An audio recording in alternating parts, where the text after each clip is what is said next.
80s سے پہلے socialism پوری دنیا میں چھائی ہوئی تھی. تقریباً دنیا کے 80% علاقوں پہ سوشلزم جو ہے کسی نہ کسی صورتحال میں موجود تھی. لیکن آج اس کی کیا یہ ناکامی نہیں ہے سوشلزم سسٹم کی کہ لوگوں کا اعتماد ختم ہو گیا ہے کہ اب تقریباً ہر جگہ پہ کیپٹلزم موجود ہے اور مضبوط بھی ہے؟ آپ کی اس کے بارے میں کیا رائے ہے؟ مدثر صاحب، یہ ایسے ہی ہے جیسے آپ کسی گاؤں میں جائیں اور وہاں جا کے کہیں کہ چودھری جو ہے نا یہ بھی آپ کی طرح کا انسان ہے.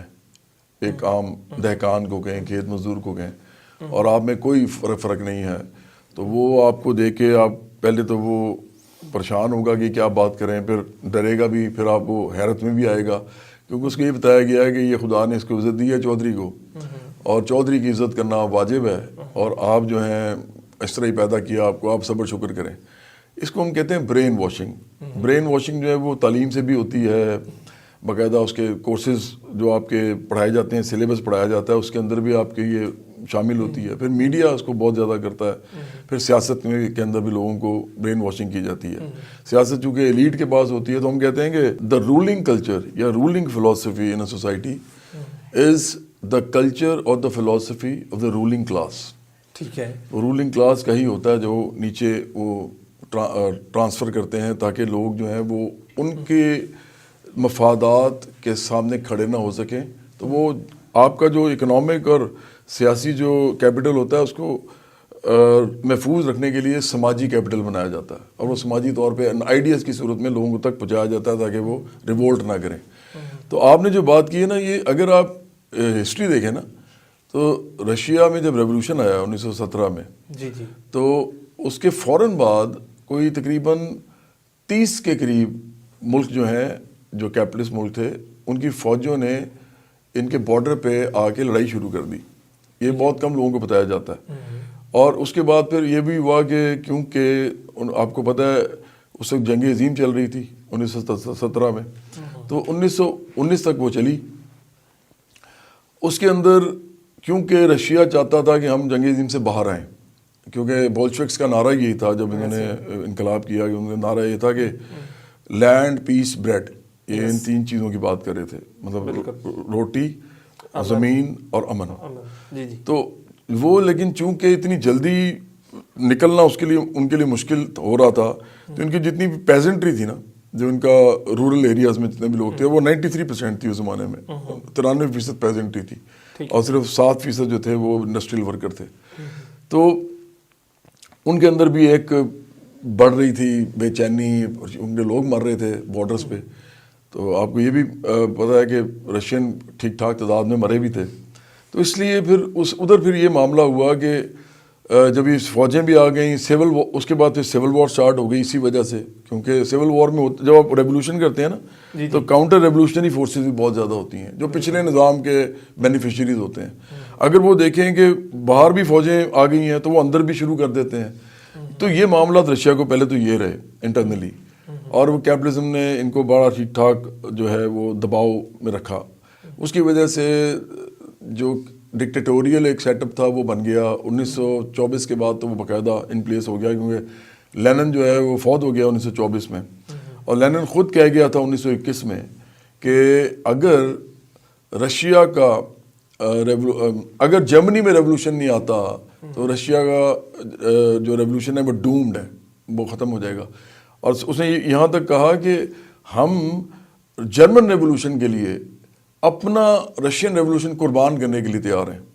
اتنا زیادہ وہ اس کو امپورٹنٹ سمجھتا تھا، کیونکہ ان کو ٹیکنالوجیکلی ایڈوانس ملک تھا. اور سوشلزم میں صرف سوشلزم تو نہیں لانا ہوتا، اپنے اس کی پھر بہت تیزی سے گروتھ اور ڈیولپمنٹ کرنی ہوتی ہے اس فلسفے کے اندر. تو اس میں آپ کو سائنس ٹیکنالوجی چاہیے ہوتی ہے، تو وہ ان کے پاس نہیں تھی. بہت ہی آپ کو میں نے بتایا کہ صرف 7% لوگ جو تھے وہ انڈسٹری میں کام کرتے تھے، تو بہت چھوٹی انڈسٹری تھی. اچھا، اس کے بعد پھر کیا ہوا کہ اگر آپ امریکہ کی تاریخ دیکھیں تو امریکہ کی تاریخ میں مکارتھیزم ایک پورا ایک سبجیکٹ ہے. اسی طرح وہ جو جے ایڈگر ہوور تھا جو کہ FBI کا چیئرمین رہا، میرے خیال 45 سال رہا ہے شاید. یہ سارے وچ ہنٹ کرتے تھے سوشلسٹوں کا، جو امریکن سوشلسٹ تھے. ٹھیک ہے. اور سب سے عجیب بات ہے جو لوگوں کو نہیں پتا کہ ٹروٹسکی جب آیا تھا نا ریولوشن کے لیے رشیا، تو امریکہ سے آیا تھا. آخری پڑاؤ اس کا امریکہ میں تھا اور وہاں سے وہ ادھر آیا تھا. تو امریکہ میں بہت ٹھیک ٹھاک ریولوشنری آئیڈیاز جا رہے تھے لوگوں کے اندر اور لوگ جو ہیں وہ اس کو ایکسیپٹ کر رہے تھے. اسی لیے پھر انہوں نے ان کے خلاف وچنٹ کیا, چن کے لوگوں کو وہاں پہ سوشلسٹوں کو, جو کہ تاریخ میں ہے, مطلب میں تو نہیں بتا رہا. مکارتھی کو تو باقاعدہ یہ کام دیا تھا, سینیٹر تھا وہ, سینیٹر مقام دیا گیا تھا کہ تمام سوشلسٹوں کو وچ ہنٹ کے ذریعے پکڑو. تو ان کو جلا وطن بھی کیا گیا, ان کو قیدوں میں بھی ڈالا گیا, ان کو مارا بھی گیا. تو دیکھیں پوری دنیا میں ایک اس طرح سمجھیں کہ رشین ریولوشن کے بعد ایک بہت بڑا ان کے خلاف ایک ایسا معاملہ شروع ہوا کہ چلائی گئی, کیمپین سے بھی زیادہ مطلب آسٹرسائز کیا گیا. مطلب جیسے کسی کو یہ کہہ کے کہ یہ تو شیطان ہے یا یہ تو دنیا میں برائی کی جڑ ہے, اس طرح ان کو گالی بنا دیا گیا. اس طرح ان کو اپنے ذرائع ابلاغ کے ذریعے امریکہ میں اور یورپ میں بھی, لیکن یورپ میں اتنا افیکٹ نہیں ہوا, امریکہ میں زیادہ ہوا چونکہ امریکہ آخر کا ڈیسائسو ملک بنا, آپ کو پتہ ہی ہے 1945 کے بعد. تو انہوں نے پھر ایک طریقے سے, ایک آرگنائز طریقے سے نا سوشلزم کے خلاف کیمپین کی ہے پوری دنیا میں. اب وہ نظریاتی کیمپین بھی ہے, وہ سماجی کیمپین بھی ہے. وہ یہاں تک کہتے ہیں کہ جی یہ تو خدا کے خلاف ہے, حالانکہ میں آپ کے سامنے بیٹھا ہوں, میں مسلمان ہوں, بڑا پکا سچا مسلمان ہوں, مجھے اپنے مذہب سے بھی پیار ہے, مجھے رسول صلی اللہ علیہ وسلم سے بھی پیار ہے مجھے. لیکن ہم تو یہ کہتے ہیں کہ مذہب کو سیاست میں استعمال نہیں ہونا چاہیے, ہمارا صرف یہ فلسفہ ہے. لیکن انہوں نے یہاں تک کہا کہ یہ خدا کو نہیں مانتے. دیکھیں کیپٹلزم میں بھی بہت سے لوگ خدا کو نہیں مانتے, سوشلسٹوں میں بھی ہو سکتے ہیں, بیوقوف ہیں جو اس طرح کی باتیں کرتے ہیں. تو انہوں نے اس طرح کہا. پھر انہوں نے کہا یہ کلچرلی ٹھیک نہیں ہے, یہ بہت ہی زیادہ مادر پدر آزاد ہیں. یہ بھی غلط تھا. جتنا کیپٹلزم میں آپ کو مادر پدر آزاد لوگ ملیں گے, یہاں تو نہیں ملیں گے. آپ کو رشیا میں نیوڈ بیچ نہیں ملے گا, آپ کو چائنا میں بھی نہیں ملے گا, آپ کو امریکہ میں ملے گا.